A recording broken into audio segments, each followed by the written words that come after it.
Oh, shit, is that the time? God, I had this horrible dream that I didn't upload for almost 2 weeks and I missed out on 2 Zeb Well comics that I now have to catch up on. God. Let's see what socials are saying.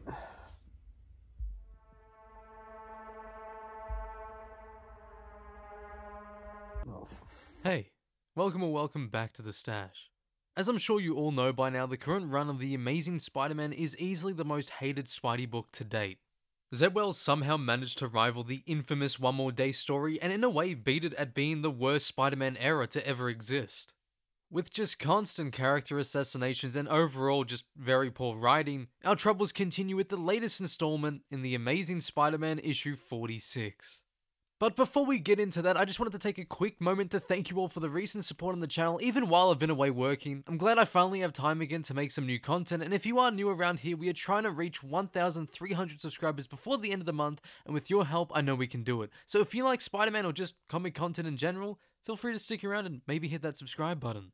Oh, and just one last reminder, the channel does have a membership for a very small price, get a bunch of cool perks. But anyway, with all that being said, let's get straight back into the video. So in case you've missed the previous uploads, lucky for you there is a playlist, I'll go over a quick recap. After Spider-Man found a cure for her KRAKOAN derangement syndrome and Anna Watson suddenly found herself perfectly sweet and sane and locked in the Ravencroft Institute. Getting her out legally has proved to be trickier than Anna's niece Mary Jane Watson had initially hoped, but in the meantime Anna's made herself a home in Ravencroft, and even began to befriend its villainous residents. Among her newfound friends is William Baker, aka Flint Marko, aka the Sandman. While visiting Anna, Peter struck up a conversation with William, who had turned himself in to keep his Flint Marko personality at bay. But when Peter revealed himself to have a connection to Spider-Man, Marko took control. Before Peter could be escorted out, William begged Peter to warn Spider-Man that the Sinister Six wasn't content to let Sandman pay his debt to society and were planning to bust him out. Now our story begins with the Sinister Six conversing about how they should proceed. This is a much more classic lineup with the likes of Mysterio, Vulture, the incarcerated Sandman, Kraven the Hunter, Electro, and Dr. Octopus. Of course, this being Zeb Wells, he just ignores all the hugely important character development Otto and Quentin Beck went through. It's just so lazy. Like, there's so many new things they could do and try, and they just make the Sinister Six return with the exact same members as the first team, while simultaneously ruining all their lore and development. I'm just really sick of this writing. It makes all the books before it just so pointless. All the hard work of the previous good writers just null and void. A member of the Sinister Six is incarcerated? Yeah, half the Spider-Man villains have been a part of the group. Are you just gonna break them all out as well? Not a great plan. We then see the painfully pathetic Peter Parker ready to go and keep an eye on Sandman. However, he runs into a little problem. Apparently Peter had set up a date, yet he has no memory of it whatsoever. And of course, after copying a dozen or so insults and gets called a complete psychopath, she storms off, leaving Peter alone.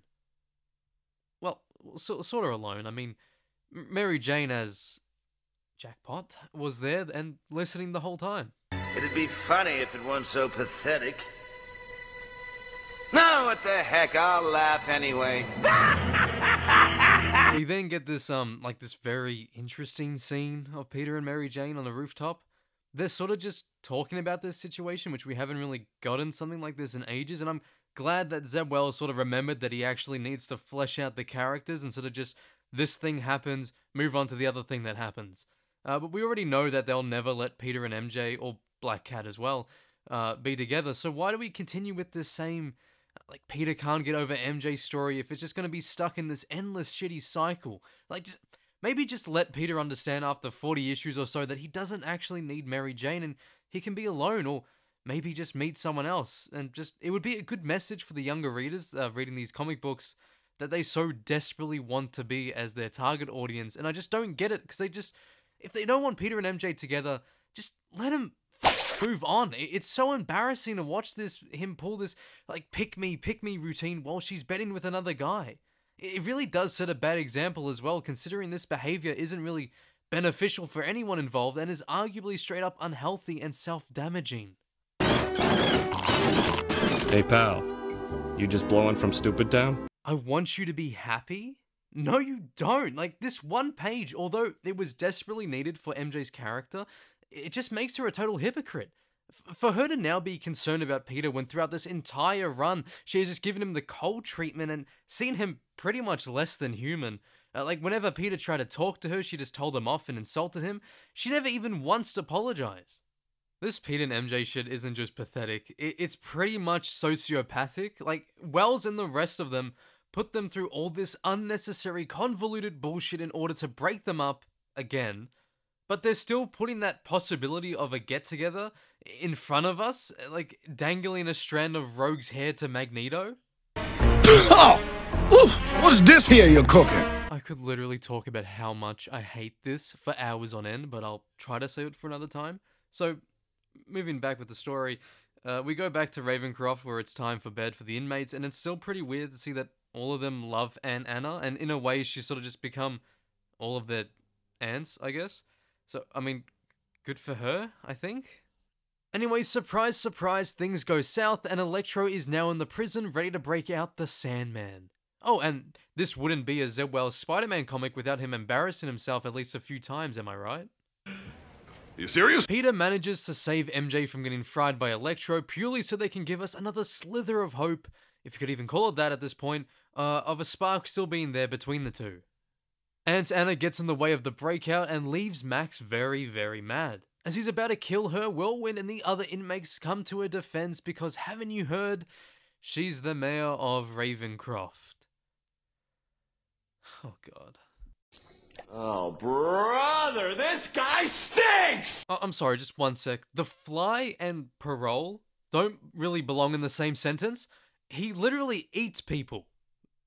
He's been arrested for cannibalism, and he's gonna be on parole soon?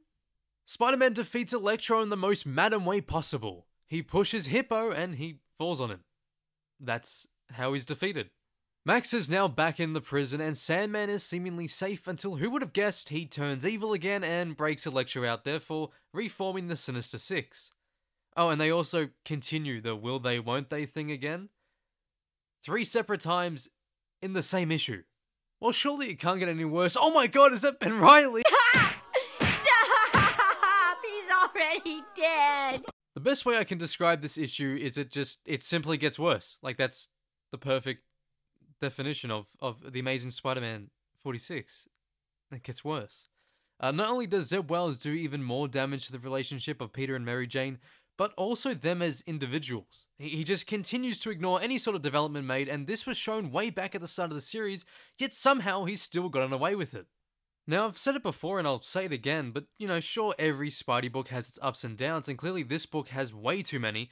However, Mary Jane as a superhero has to be one of the lowest points it's ever gone.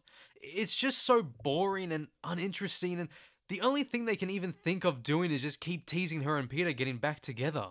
It's just so annoying that one of my favorite characters in Spider-Man comics is just reduced to this annoying plot device that's just stuck in this endless cycle of a will they, won't they, and they've tried to throw this superhero thing in the mix to try to sell more comics that just, you know, they still don't sell, they're still on the shelves.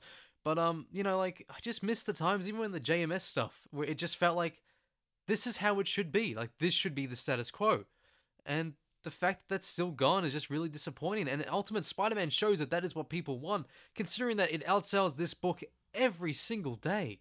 And what makes it even more embarrassing is that Nick Lowe and Zeb Wells don't seem to really care that 616 MJ never wanted powers of any kind. That was made clear a long time ago, and the most she should have is some basic self-defense skills, like from Steve Rogers, Felicia, and Peter, which was shown that one time when she was on the bridge with Goblin, but I bet they didn't even read that comic book. Just the idea of MJ with powers, to me, is such a shitty concept and just misses the entire point of her character. Like, what makes it worse is she's had them for such a small amount of time, and yet she is just so proficient at brandishing them. It makes zero sense since she's had no idea what power is going to come up due to it all being by chance, and they never seem to repeat, so how can she be so good at using them when she's never had the opportunity to even practice with the said power? Did no one think this through? Why are you the way that you are? Honestly, every time I try to do something fun or exciting, you make it not that way. I hate so much about the things that you choose to be. It's clear and obvious that we need people in superhero comics that are normal, to play off those that are super. It's a great contrast for any book, but particularly ASM in its glory days, when writers knew how to write. Now all we have is shallow wannabes who get off at using this book as their own twisted form of therapy. We need real writers back. Someone to save this comic. Someone to save the Amazing Spider-Man.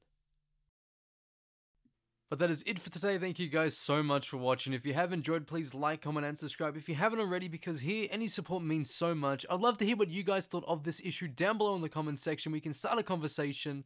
That being said, be sure to tune in next time. Same web time, same web channel. Thank you guys again for watching, and see you in the next one.